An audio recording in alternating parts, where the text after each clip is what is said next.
Champions trophy 2025-এর final schedule কি বলছে। আমরা দেখতে পাচ্ছি 19 ফেব্রুয়ারি করাচিতে পাকিস্তান নিউজিল্যান্ড শুরু হবে উদ্বোধনী ম্যাচ। সেদিন উদ্বোধনী অনুষ্ঠানও হবে করাচিতে এবং সেই সাথে একদম স্টার্ট আপ ম্যাচটা থাকবে পাকিস্তান এবং নিউজিল্যান্ডের। Defending champion Pakistan.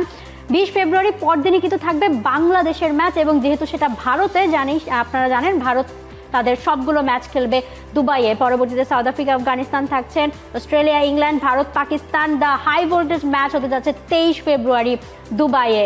24 ফেব্রুয়ারি বাংলাদেশের ম্যাচ নিউজিল্যান্ডের সঙ্গে রাওয়ালপিন্ডিতে।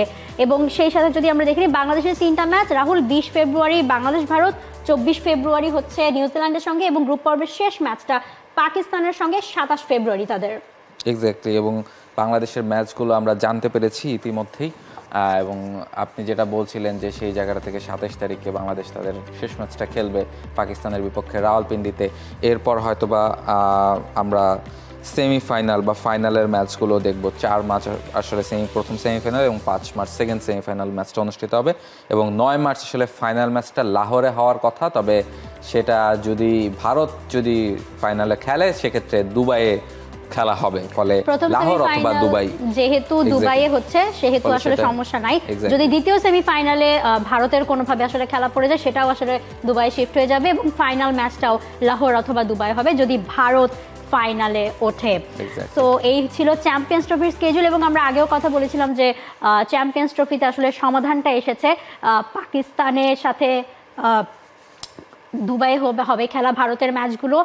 এই জন্য দলগুলোর বেশ ট্রাভেলের একটা আসলে ঝুঁকি নিতে হবে ভারতের সাথে খেলতে গেলে। আমরা এশিয়া কাপেও দেখেছি, আমরা আসলে ইন্ডিয়া পাকিস্তানের খেলা হলে এই সমস্যাগুলো এখন দেখতে পাচ্ছি। এটা আসলে নিউ নর্মাল হয়ে উঠেছে। আমরা যদি একটু বাংলাদেশের দিকে তাকাই, যে বাংলাদেশ আসলে টেস্ট চ্যাম্পিয়নশিপের কথা চ্যাম্পিয়ন্স ট্রফির কথা আসলেই মনে পড়ে যে এই ছবিটা, যে সাকিব এবং মাহমুদুল্লাহ রিয়াদের যে জুটিটা নিউজিল্যান্ডের এগেনস্টে, যাদের হারিয়ে 2017 শেষ যে চ্যাম্পিয়ন্স ট্রফিটা হয়েছিল তার সেমিফাইনাল নিশ্চিত করেছিল বাংলাদেশ এবং সেটা বাংলাদেশ ক্রিকেটের জন্য সবচেয়ে বড় সাফল্যের একটা হয়ে আছে এখন অবধি। এবং আমরা আরেকটা চ্যাম্পিয়ন্স ট্রফি খেলতে যাচ্ছি সেই জায়গা থেকে। চ্যাম্পিয়ন্স ট্রফিটা অনেক অনেক বেশি স্পেশাল বাংলাদেশের জন্য এবং সেই জায়গাতে যেটা খেলবেন কিনা, তামিম খেলবেন কিনা, যদিও দর্শকরা সবাই চান যে সাকিব তামিম সহ আসলে সবাই, মাহমুদুল্লাহ রিয়াদ তারও হয়তোবা শেষ হয়ে যেতে পারে। সো এই নামগুলো থাকবে, সাথে যে নতুন নামগুলো ইতোমধ্যে আমরা পেয়েছি সেই নামগুলো থাকবে। সো বাংলাদেশের জন্য অনেক বেশি প্রত্যাশার এবং আশার যে চ্যাম্পিয়ন্স ট্রফি 2025টা বাংলাদেশের অন্তত একটু হলেও ভালো যাক। এক্স্যাক্টলি, এবং সেই জায়গা থেকে শুরুই করবে বাংলাদেশ চ্যাম্পিয়ন্স ট্রফি দিয়ে এবং ভারতের সাথে ম্যাচ দিয়ে। এটাও একটা দারুণ ব্যাপার। একদম কঠিন চ্যালেঞ্জ। তবে ওয়ানডে ফরম্যাটটা যেহেতু বাংলাদেশের চেনা ফরম্যাট, যদিও ওয়েস্ট ইন্ডিজের কাছে আমরা হেরেছি, তবে আফগানিস্তানের কাছে হারের পর ওয়েস্ট ইন্ডিজের কাছে সেই জায়গায় আমাদের ইম্পর্টেন্ট বেশ কয়েকজন প্লেয়ার ছিল না। এই যে